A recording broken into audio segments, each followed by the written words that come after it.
So I just got finished separating the seat cover from the seat pan.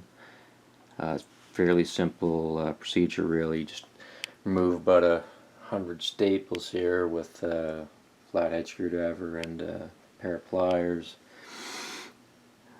Just kind of curious to see what kind of shape the seat foam was in. It's one of those wearable items that not a lot of people seem to replace.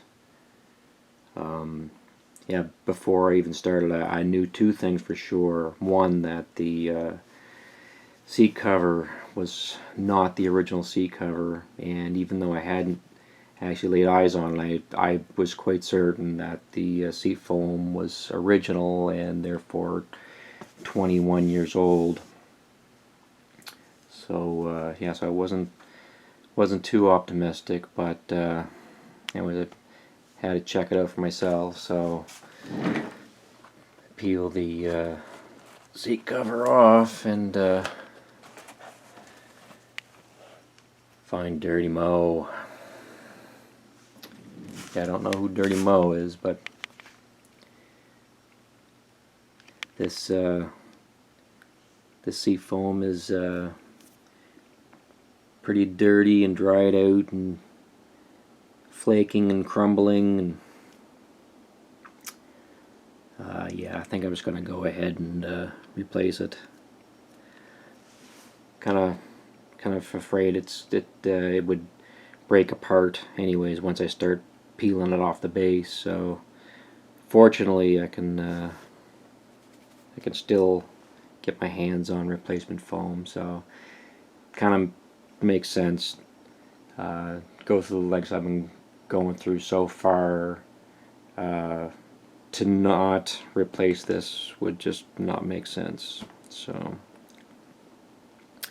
you know, I've never given a name to an inanimate object before, but yeah, I kind of feel like until this bike moves under its own power again, I think I'm going to refer to it as Dirty Mo. I think it's fairly appropriate given what I've been seeing so far. I'm still afraid to see what that engine's going to show me. Just keep telling myself that it was running when I pulled it out, so hopefully it's not too bad. But I've been constantly being let down so far, so I can't see that thing being any different. Anyways, the expenses are really piling up on this thing, so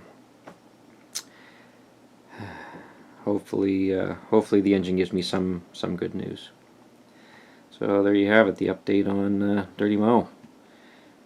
Going to shell out another $100, get a new seat foam, I guess. Anyways, time to get back to work.